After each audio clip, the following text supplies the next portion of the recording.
Hey guys, we're Molly and Toby, aka Moby Adventures. Toby, what have you been up to? We have spent the last week in San Ignacio and we're going to show you our top 5 things to do in the Cayo District of Belize. So the first thing that we did when we were in San Ignacio was head to St. Herman's Cave and the Blue Hole National Park. This is the inland Blue Hole.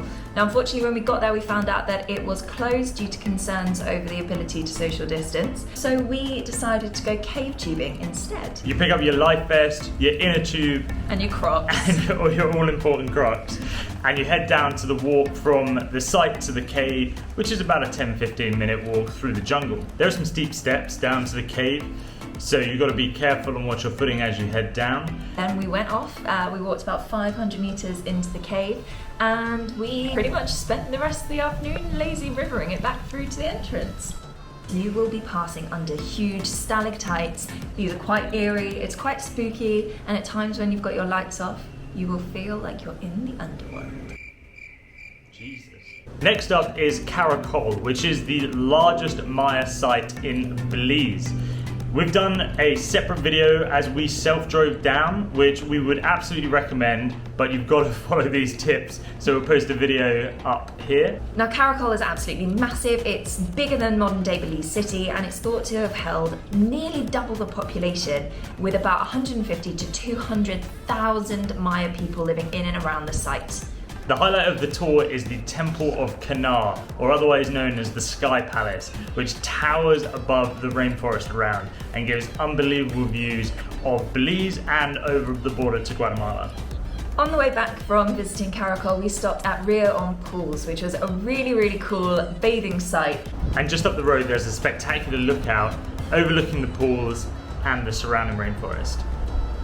Another thing you can do while you're in San Ignacio is visit Cahal Pech, which is right inside the town itself. Now we had a lot of people being quite disparaging about this site. It's really small, there's not much to see or do, but we actually really like this site. There's a lot of variation, there's some really cool corridors you can go into. Quite a few of the rooms are still intact, unlike at Xunantunich or Caracol. It has a central plaza like other sites, but because this one is smaller and I think slightly less maintained, they just have allowed trees and nature to overtake it, and it actually makes it a wonderful experience as we have the place pretty much to ourselves. Now probably the most awesome thing that we did with our time in San Ignacio was go to the ATM cave. This is like nothing else you will do in your time in Belize, possibly anywhere. It would definitely not be allowed back home in the UK due to health and safety reasons, but it is a must-do on your visit to the Cayo District. Now, you're not allowed to take cameras or anything digital into the caves, so we're just going to run through some of the photos that our tour guide sent us afterwards to give you a flavour of what it is. You start off by crossing a river 3 times to get to the cave itself. It's about a 30 to 40 minute walk, and once you get there you're straight into the water swimming through the cave entrance. Now you are climbing, swimming, crouching, ducking and splunking your way through to the end. You go about 550 metres in until you climb up to what is known as the cathedral. Once you get up there you'll see sacrificial remains, votive offerings, and of course the Crystal Maiden, the very famous skeleton right at the very top. On your way out, your guides might do something crazy like tell you to turn your torches off and have you make your way back through to the entrance in pitch black. And you'll be very glad to see the light of day back at the cave entrance at the end. Now the final thing I'd recommend you do with your time in San Ignacio is head to Xunantunich.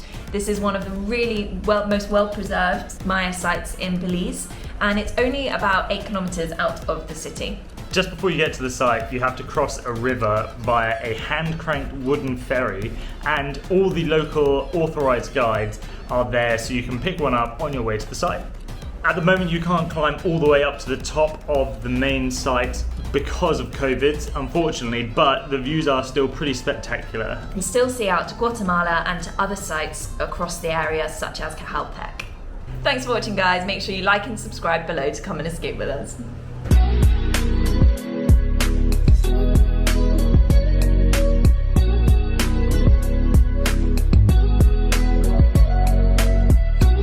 You go on?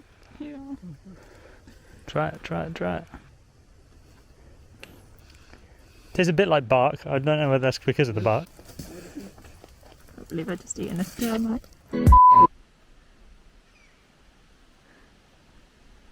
Nice. Thanks for watching, guys. Make sure you like and subscribe below to come and escape with us. Why are you ruining everyone? We've got outtake. We'll probably have an outtake.